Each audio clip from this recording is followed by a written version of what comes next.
신곡을 썼던 단테는 이런 말을 했습니다. 때로는 고난이 인간을 짐승처럼 만들기도 한다.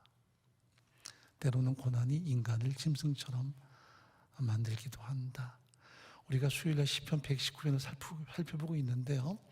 고난을 통해서 삶이 얼마나 깊어지는가, 또 삶이 얼마나 성숙해지는가에 대한 다양한 면들을 발견하고 있죠.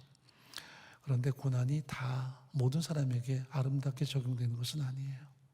고난이 왔을 때 모든 사람이 겸비해지고 모든 사람이 하나님께 돌아오고 모든 사람이 믿음으로 서는 것만은 아닙니다. 더 완악해질 수 있고 더 잔인해질 수 있고 더 강팍해질 수 있습니다. 그러므로 고난을 통해서 내가 겸비해졌다. 고난을 통해서 하나님의 음성을 귀 기울이게 되었다. 이것은 참 큰 복입니다.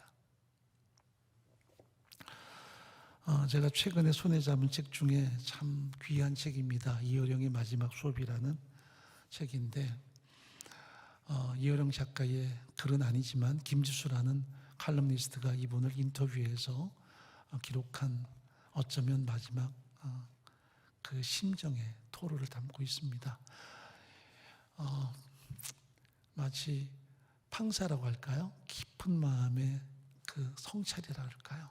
이것을 드러내고 있는데 지금 암 말기입니다. 그런데도 어떤 치료받지 않고 이제 하나님께서 부르실 그날을 준비하고 있습니다. 그러면서 마지막까지 선명한 기억을 가지고 글을 쓰기 위해서 최선을 다하시는데 여기 보면 196쪽에 이런 챕터가 있습니다. 비극 속에서만 보이는 영혼의 움직임이 있다는 거죠. 비극 속에서만 보이는 영혼의 움직임. 우리 한국의 지성이 바로 이어령 씨 아닙니까? 전 세계가 알아주는 아주 석학이었습니다. 그런데도 예수 믿지 않았죠. 자기 딸이 정말 어려운 삶을 살고 그 딸이 예수를 만나서 희망을 가지고 살고 그 딸이 자신의 혼신의 힘을 다해서 복음을 전하지만 이 아버지는 냉정하게 고개를 가로저었습니다. 그런데 그 딸이 끊임없이 기도하고요. 그 딸이 결국 앞을 보지 못할 수 있다라는 치명적인 병에 걸렸을 때 그리고 그 딸이 박복하게 살던 그 딸이 마지막 소원이 아빠가 예수 믿는 것이라는 편지를 접했을 때 결국 하나님께 무릎 꿇게 됩니다. 그런데 한 가지 조건이 있었습니다. 하나님, 제 딸을 계속 보게 해주신다면 제가 당신께 기순하겠습니다. 당신께 무릎 꿇겠습니다. 그리고 크리스찬이 됐습니다. 그리고 난 다음에 딸은 암에 걸렸고요. 투병하다 세상을 떠났습니다. 자기보다 훨씬 일찍 세상을 떠난 딸, 그러나 믿음 생활 잘했던 딸, 마지막까지 하나님을 의지했던 그 딸의 소중한 소망을 통해서 아버지는 믿음의 거목으로 성장합니다. 결국 딸의 고통을 통해서 자기를 돌이켰다라는 깊은 하나님의 마음을 이해하게 되죠. 왜 성부 하나님께서 하필이면 독생 성자를 우리에게 보내주셨을까? 가장 귀한 것을 내주시고 우리를 구원하시겠다는 하나님의 사랑의 심정이 그 속에 담겨 있다는 거죠. 그냥 양 한 마리 내어주고 너 구원 얻어라 하신다면 우리가 얼마나 초라합니까? 무가치합니까? 그러나 온 우주보다도 귀하신 독생 성자를 십자가에 내놓으셔서 대가 지불하시고 그 대가로 나로 하여금 하나님의 자녀가 되게 하셨다는 것은 가히 전 우주적인 사랑의 선언이라는 것을 이어령 씨가 발견하게 돼요. 그리고 신실한 크리스찬이 됩니다. 비극 속에서 자신의 영혼이 움직이게 되고요. 그 속에서 자신이 하나님께 돌아오게 됩니다. 이제 자신의 암에 걸리고 인생 마지막 순간을 향해 달려가고 있습니다. 그런데 여기 228페이지 이렇게 말합니다. 누가 짐승이 되고 누가 초인이 될까? 똑같은 상황이지만 짐승으로 전락한 사람이 있는가 하면 초인으로 변화된 사람이 있다는 것을 이야기합니다. 요새 세상은 얼마나 잔인합니까? 얼마나 악합니까? 말도 얼마나 독합니까? 얼마나 오만합니까? 겸비함이 없습니다. 가장 중요한 것은 겸비함이고 하나님께 철저하게 무릎 꿇는 현장일 텐데도 왜 이렇게 우리가 오만해졌는지 모르겠습니다. 목회자도 그렇고 모든 백성도 다 그런 현실이 돼버리고 말았습니다. 내 탓이다라는 자성의 소리, 겸비한 소리, 무릎 꿇는 현장은 사라져버리고요. 다 네 탓이다. 그리고 사나운 소리, 과격한 소리, 그리고 파격적인 소리만이 난무하는 세상이 돼버렸습니다. 여기서 소개하는 빅터 프랑클의 밤과 안개라는 책이 등장을 합니다. 나치에 의해서 전 유럽이 억압을 당할 때 두 부류의 사람이 생겨나는 거죠. 그들에게 억압을 당하면서 짐승이 되는 사람, 자기 동족을 팔아먹고 배신을 행하는 사람이 있는가 하면 전혀 다른 자기 동족을 위해서 숭고한 생명을 내놓는 사람도 있다는 것을 이야기합니다. 그 전까지는 다 애국자였습니다. 그 전까지는 다 괜찮은 듯 했습니다. 그러나 고난이 오자 서로 판이하게 다른 존재로 갈라졌습니다. 그래서 때로 인생의 밤은 우리로 하여금 깊은 성찰하게 만들고요. 하나님께 무릎 꿇게 만들고요. 참 인간은 아무것도 아니구나. 하나님의 은혜 아니면 우리가 아무것도 아니라는 것을 발견하게 하는 소중한 기회가 된다는 것을 우리 앞에 드러냅니다. 오늘 우리에게 있는 다양한 어두움들, 다양한 고통들, 다양한 눈물이 무슨 의미를 가지고 있을까요? 하나님이 능하신 손 아래서 겸손하라. 때가 되면 너희를 높이신다 말씀했는데 정말 우리가 함께 가져야 될 진정한 자세는 겸비함이 아닐까 싶습니다. 누굴 가르치거나 뭘 드러내거나가 아니라 내 스스로 깨닫고 깊이 성찰한 이후에 무릎 꿇고 하나님 앞에 겸비한 삶을 살아가는 것. 그것이 크리스찬들이 갖는 가장 중요한 삶의 모습이 되지 않을까 하는 것입니다. 나이가 들면서 느끼는 게 뭐냐면 더 겸비해야 되겠구나라는 생각을 자주 하게 돼요. 내가 말이야, 내가 아는데, 내가 겪어봐서 아는데 다 소용없는 일이더라고요. 인생은 항상 오늘의 고난 앞에 아무것도 아닌 게 돼요. 여전히 오늘 두렵고 여전히 오늘 아무것도 아닌 존재가 돼버리고 말아요.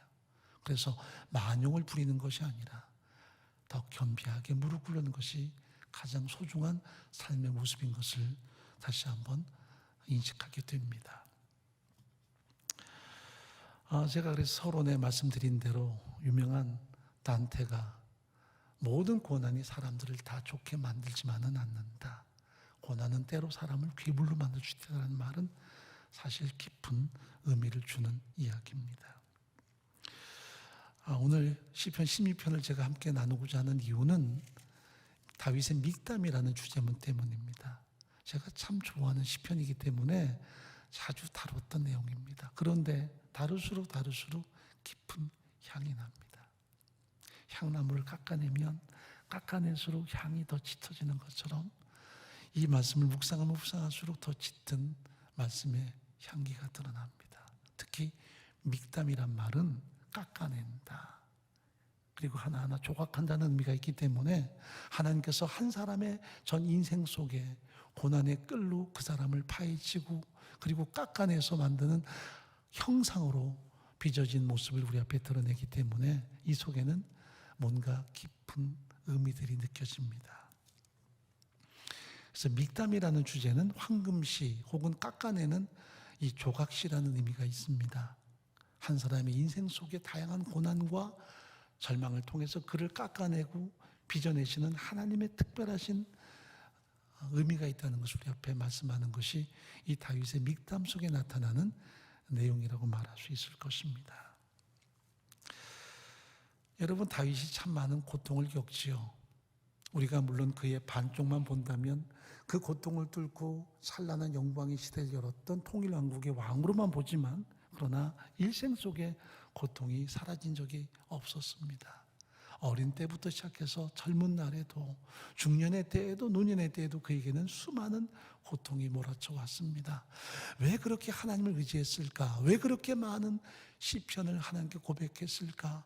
왜 그는 기도 아니면 안 되는 삶을 살았을까? 바로 고통 때문이었습니다. 바닷가에 우리가 가서 보면 파도들이 계속 몰려옵니다. 어떨 때는 잔잔한 것처럼 보이지만 그래도 여전히 파도는 일렁거려요. 간혹 큰 파도가 몰려올 때가 있습니다.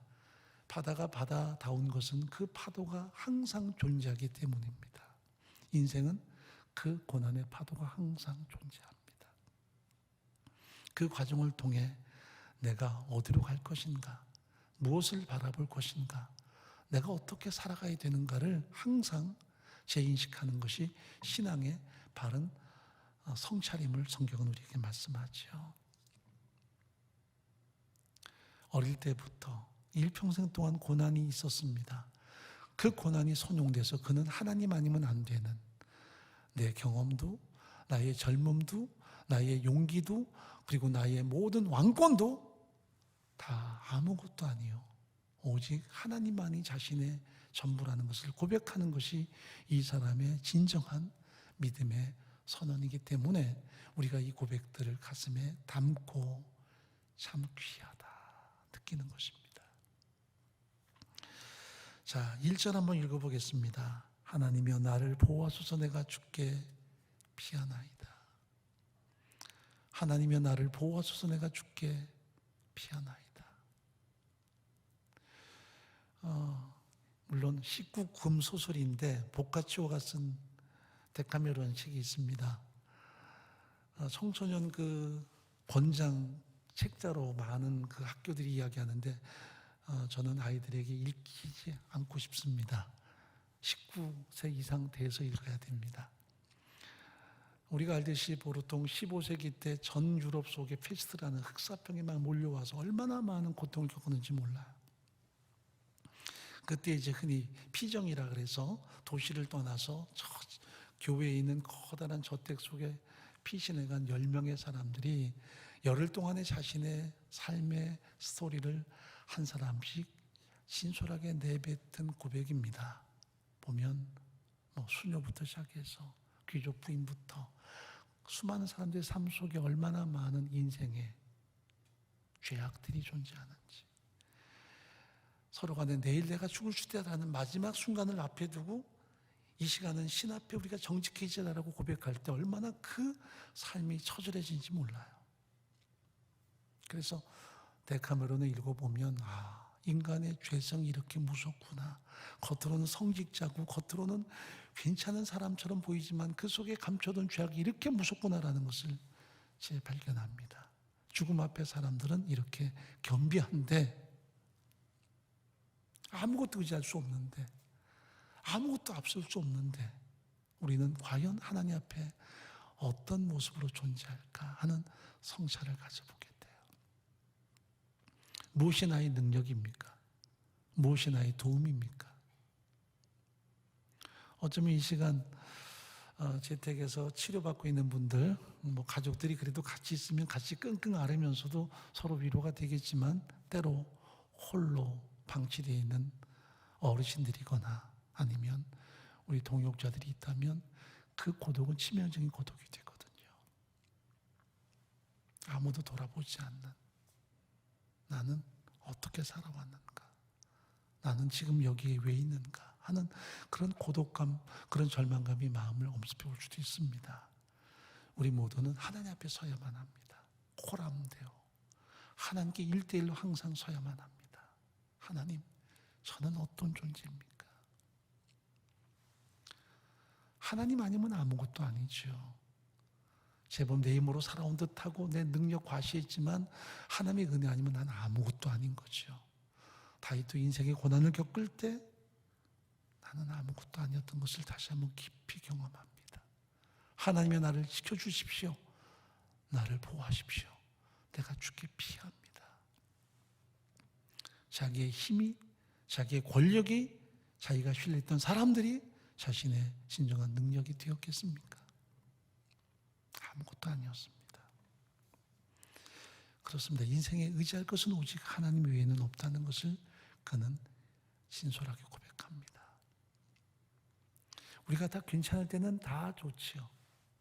그러나 인생의 막다른 골목에서 정말 내가 아무것도 할 수 없을 때 과연 나의 도움이 어디서부터 올까?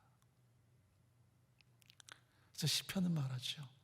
내가 산을 향하여 눈을 들리라. 나의 도움이 어디서 올까? 천지를 지으신 주 여호와에게서로다. 그렇습니다. 다윗은 하나님을 더 의지하고 신뢰합니다. 성경은 형통을 말할 때 하나님 없이 잘 되는 것을 형통이라 말하지 않습니다. 그것은 교만입니다. 그것은 악한 만용입니다. 형통이란 하나님 은혜, 하나님 사랑을 통해 내가 존재함을 인식하는 것을 성경은 형통이라 말합니다. 아, 내가 내 힘으로 사는 게 아니구나. 내 능력으로 사는 게 아니구나. 나는 하나님으로 사는 거구나. 이것을 깊이 인식하는 게 형통이에요. 언제 형통이라는 단어가 선명하게 드러납니까? 바로 창세기 39장에 요셉이 노예로 팔려가서 보디발의 집에서 형들에게 배신당하고 인생의 절망 속에서 그가 몸부림칠 때에 전혀 다른 단어가 등장합니다. 여호와께서 요셉과 함께 하심으로 그가 형통한 자가 되었다. 하나님 아니면 안 되는 삶, 하나님으로 인해서 사는 삶, 하나님을 통해 사는 삶이 형통의 진정한 면모라는 것을 우리 앞에 드러냅니다. 내가 생각대로 잘 되는 것, 내가 모든 게 마치 순풍에 돛을 달듯이 잘 가는 것, 그게 세상이 말하는 형통이지만 하나님의 사람은 하나님에 의해 사는 것, 하나님을 통해 사는 것, 하나님 아니면 안 되는 전 삶을 형통이라고 이야기합니다. 다윗은 늘 하나님의 도우심을 구하고 삽니다. 자신의 칼날이 아니었습니다. 자신의 능력도 아니었습니다. 언제나 하나님이었습니다. 절망의 상황에서도 하나님의 말씀이 그에게는 진정한 삶의 등불이었고요. 때로는 원수를 갚을 만한 그런 상황에서도 그는 언제나 말씀을 통해서 자신을 점검했습니다. 주의 말씀이 자신의 인생의 빛이었고 자기 인생의 등불이었습니다. 자기의 경험도 아니었고 자기의 능력도 아니었습니다. 그가 엔게디의 동굴에서 사울을 죽이려고 할 수 있는 그 절호의 찬스가 왔을 때 자기 동료들은 죽입시다. 죽여버리면 인생 모든 고통이 끝납니다 할 때도 그는 그들의 설득에 넘어가지 않습니다. 언제나 그에게는 한 분 하나님이 전부였기 때문입니다. 사람의 소리도 그럴듯한 환경도 중요한 게 아니었습니다. 하나님이 과연 나와 함께 하시는가?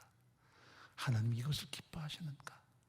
이것을 하나님에 의해서 내가 이루어야 되는가를 그는 항상 점검했습니다. 고통을 통해 그의 영혼 속에는 하나님이라는 단어가 아로새겨진 것입니다. 자, 2절 말씀 읽어보죠. 내가 여호와께 아뢰되 주는 나의 주시오니 주밖에는 나의 복이 없다 하였나이다. 내가 주께 아뢰되 주는 나의 주시다. 아도나이라는 이 고백은 주권자란 뜻입니다.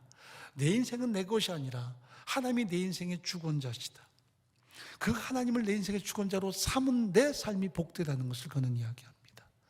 왕권이 복된 게 아니라 그의 형통함이 복된 게 아니라 하나님을 나의 주권자로 고백하고 사는 그 삶 자체가 얼마나 복된가를 그는 선언하고 있습니다.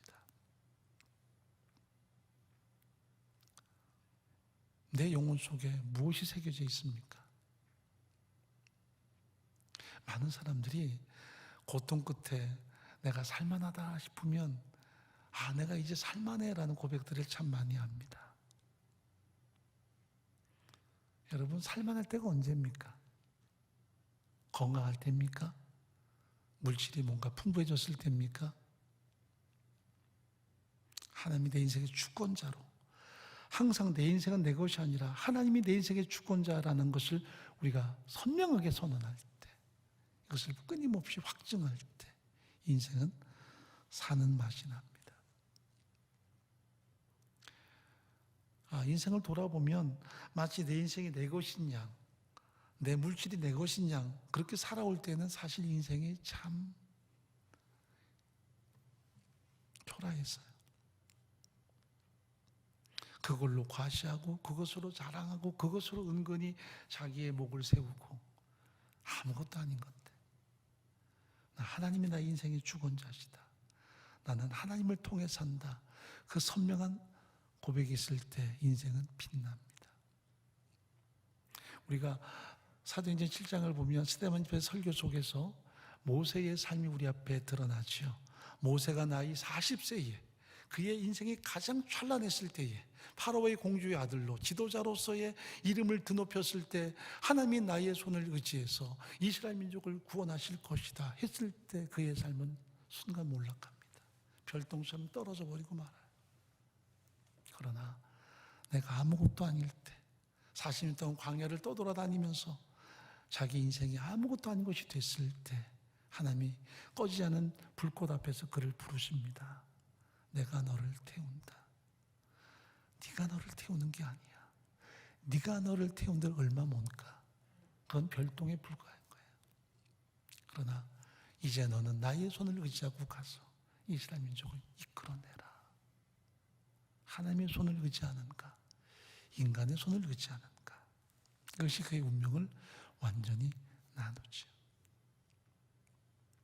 무엇이 복이었습니까?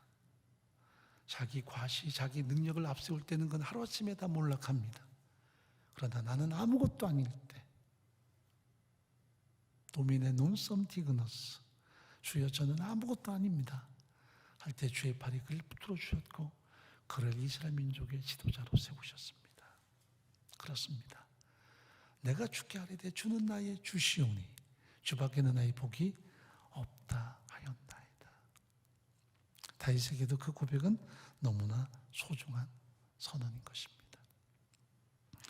3절 읽어봅니다. 땅에 있는 성도는 존귀한 자니 나의 모든 즐거움이 저희에게 있도다. 여러분 존귀라는 이 낱말이 참 소중합니다. 히브리 말에서 존귀함이란 하나님의 가치의 부여예요. 성경에 말하는 존귀는 하나님처럼 높아지는 것을 존귀라고 말합니다. 여러분 천한 인생이 범죄한 인생이 어떻게 하나님처럼 높아질 수 있겠습니까? 그러므로 존귀하다는 이 고백 속에는 구속이라는 맥락이 같이 포함이 돼요. 하나님께서 나 같은 죄인을 위하여 대가지불하시죠. 서두에 말씀드린 대로 양 한 마리 대가지불하시고 너를 구원하겠다. 그것은 샤머니즘이에요. 아니 그 정도로 우리의 생명이 가치 없는 것입니까?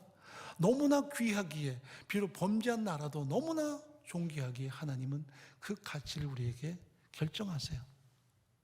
유명한 로마 역사가 푸브리우스 사이루스가 한 말 가운데 무엇이든지 그 가치를 지불하는 것만큼 그 대가를 지불하는 것만큼 가치가 형성된다. 무엇이든지 그 대가를 지불하는 것만큼 그 가치가 형성된다. 우리의 가치는 하나님이 지불하신 대가 때문에 주어진 것입니다. 어떤 대가를 지불하셨어요? 당신의 독생자 예수를 지불하셨습니다. 그래서 우리에게 부여된 하나님의 가치는 예수의 가치예요. 내게 예수의 가치가 부여된 것입니다. 그것이 구속입니다. 우리는 맨날 구원 얻었다 그러면 무엇으로부터 건진받는 게 구원이거든요. 그런데 구원과 같은 맥락이 구속입니다. 그것은 대가 지불하고 우리를 노예 상태에서 끄집어낸 것을 구속이라고 말합니다. 같은 것 같지만 달라요. 구원은 죽음으로부터 심판으로부터 건져내는 것을 말하지만 구속은 대가 지불하고 우리에게 자유를 준 것입니다. 그 대가 지불이 예수라면 내게 부여된 그 가치는 예수의 가치인 거죠. 그게 하나님의 사람들의 가치입니다. 우리가 살아가는 어떤 환경의 가치가 아닙니다. 내가 가진 배움의 가치도 아닙니다. 내가 소유한 그 어떤 것의 가치도 아닙니다. 내가 진정 하나님의 자녀인가? 하나님이 나 같은 죄인을 위해서 독생자를 아끼지 않은 것을 내가 믿고 있는가? 그렇다면 내게 부여된 가치는 예수의 가치가 돼요. 그렇게 사람을 바라볼 수 있어야만 합니다. 세상 노래도 사람이 꽃보다 아름다워라고 했는데 사람이 얼마나 귀한지 알아야 돼. 죄는 사람을 무가치하게 만들고 사람을 철저하게 타락하게 만듭니다. 그러나 하나님의 사랑은 우리를 존귀하게, 그래서 성도로, 당신의 상속자로 성경은 선언하는 것을 보게 되죠. 여러분, 나를 어떻게 인식합니까? 물론 나는 아무것도 아니죠. 그게 어떻게 보면 은혜에 대한 성찰일 것입니다. 그런데 또 한 가지, 나는 아무것도 아닌데 내가 사실 무언가 되거든요. 그게 바로 하나님의 가치입니다. 그래서 우리에게 두 가지 가치가 형성이 됩니다. 십자가를 통해서는 나는 아무것도 아니지만 하나님의 관점에서 보면 나는 존귀한 하나님의 자녀의 가치라는 사실입니다. 왕같은 제사장. 자, 여기 다시 한번 3절 읽어보겠습니다. 땅에 있는 성도는 존귀한 자니 나의 모든 즐거움이 저희에게 있도다. 하나님이 나를 보시는 당신의 관점이 존귀함입니다. 자, 이사야 43장 4절 말씀 한번 읽어보죠. 네가 내 눈에 보배롭고 존귀하며 내가 너를 사랑하였은즉 내가 네 대신 사람들을 내어주며 백성들이 네 생명을 대신하리니. 여기 존귀하다는 말은 지위가 높고 신분이 귀하다라는 의미를 가지고 있습니다. 우리가 하나님의 가치를 부여받은 것입니다.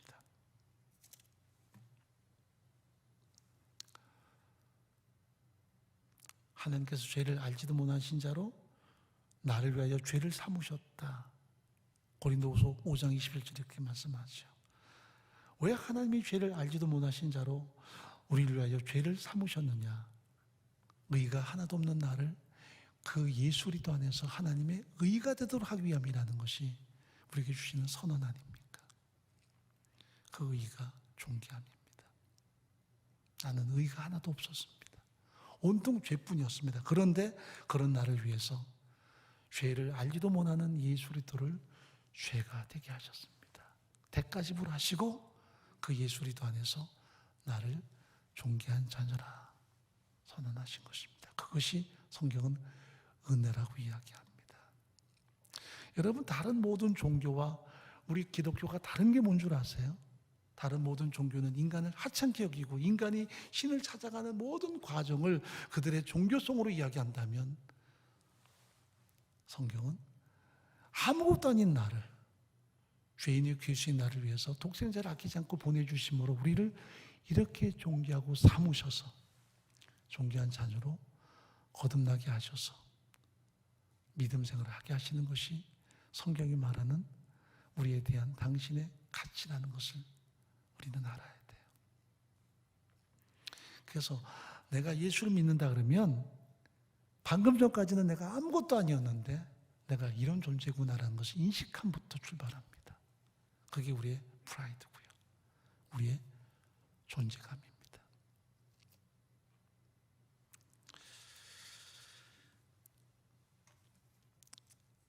7절로 한번 넘어보죠.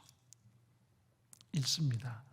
나를 훈계하신 여호와를 송축하지라. 밤마다 내 심장이 나를 교훈하도다. 개역 성경은 밤마다 내 심장이 나를 훈계한다라는 말로 번역이 됐습니다. 밤마다 내 심장이 나를 교훈한다는 말보다는 밤마다 내 심장이 나를 훈계한다는 말이 조금 더 좀 짙지요. 제가 달포 전인가요? 심장검사를 좀 받았습니다. 제 심장이 이렇게 뛰는 걸 제가 느껴봤는데, 야, 이거 만만하지가 않아요? 심장은 대부분 일정하게 둥둥 뛰어야 되는데 이 놈은 갑자기 후두둑해요. 이게 도대체 뭔가? 이게 내 심장이더라고요. 근데 제 심장이 제 속에 그렇게 뛰었는데도 모르고 살았어요.